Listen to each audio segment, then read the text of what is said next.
EICMA 2019, nouveauté 2020.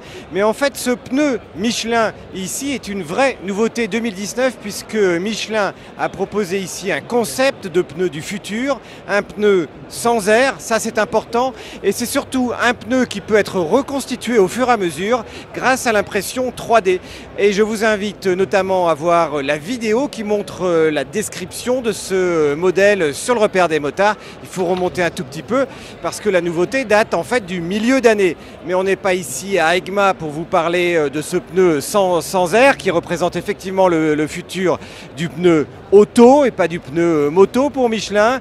Mais on va surtout vous parler de toutes les nouveautés que Michelin a présentées aujourd'hui à EICMA sur son stand et notamment du fameux Power, donc les pneus qui sont conçus pour les machines sportives et notamment les pneus piste, mais également les pneus pour scooter avec le City Grip 2 et les pneus pour les gros custom avec le Commander 3.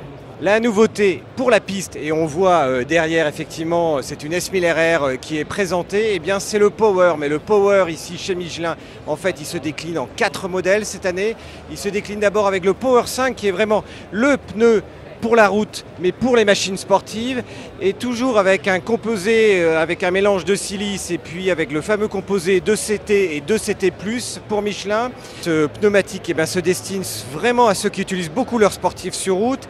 Il est marqué spécialement par un dessin très marqué avec un taux d'entaillement de 11% et on le voit avec les rainures, ce qui permet de favoriser l'évacuation de l'eau et d'assurer une adhérence en toutes conditions. Et il présente surtout dans la famille Power celui qui propose la longévité la plus importante. Et puis à noter que ce modèle sera décliné dans une taille à l'avant et dans 5 tailles à l'arrière. Mais ce pneu se décline surtout jusqu'au slick, avec le Power Slick jusqu'à l'autre bout.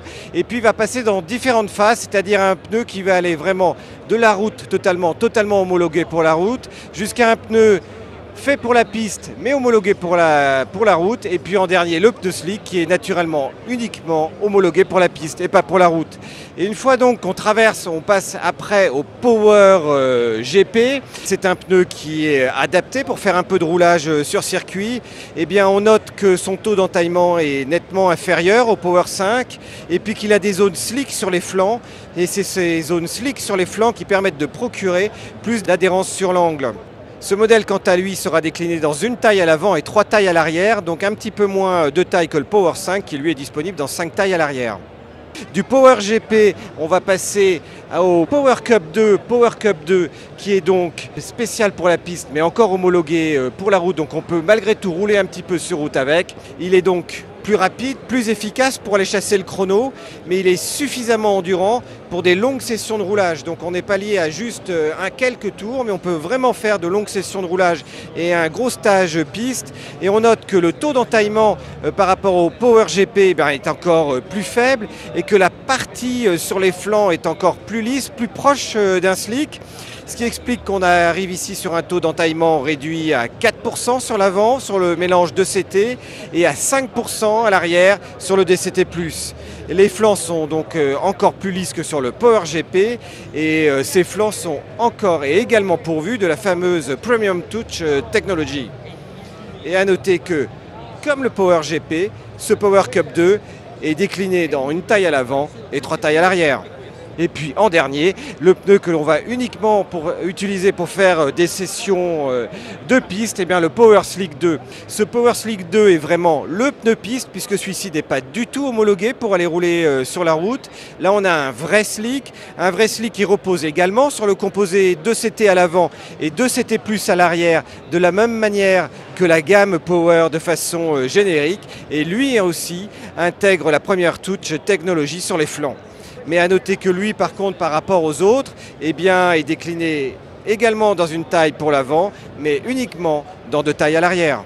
Et naturellement, vous êtes habitué à retrouver sur le repère des motards tous les essais de pneus par notre essayeur pneus qui a suivi toute l'évolution des pneus depuis plus de 25 ans et qui court également en endurance. Et je vous invite à retrouver très rapidement les essais de ces différentes montres de pneus sur différentes machines sportives au tout début de la saison 2020 lorsque ces pneus seront disponibles.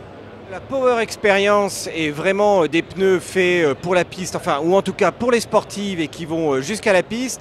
Et bien également une grosse nouveauté chez Michelin en termes de pneus custom. Et on retrouve du coup l'évolution du Commander 2 avec le Commander 3 et un Commander 3 en fait décliné dans deux versions, une version Cruiser et une version Touring, sachant que les deux modèles proposent en fait une longévité accrue et surtout une adhérence bien supérieure sur le mouillé par rapport au Commander 2, une adhérence supérieure sur le mouillé, notamment rendue possible grâce à un taux d'entaillement supérieur de 4% par rapport à la version précédente de ce modèle pour custom. Autre nouveauté sur le stand Michelin dévoilé pendant ce salon EICMA, c'est le City Grip 2, évolution du City Grip. Il faut savoir que le City Grip, c'est un pneu qui a été quand même vendu jusqu'à 8 millions d'exemplaires depuis sa sortie il y a une dizaine d'années. Et ce que veut apporter notamment ce City Grip 2 par rapport au City Grip, c'est plus de grip et surtout plus de grip sur le mouillé. Ce que l'on demande à un pneu scooter qui ici est déjà disponible dans une quarantaine de tailles.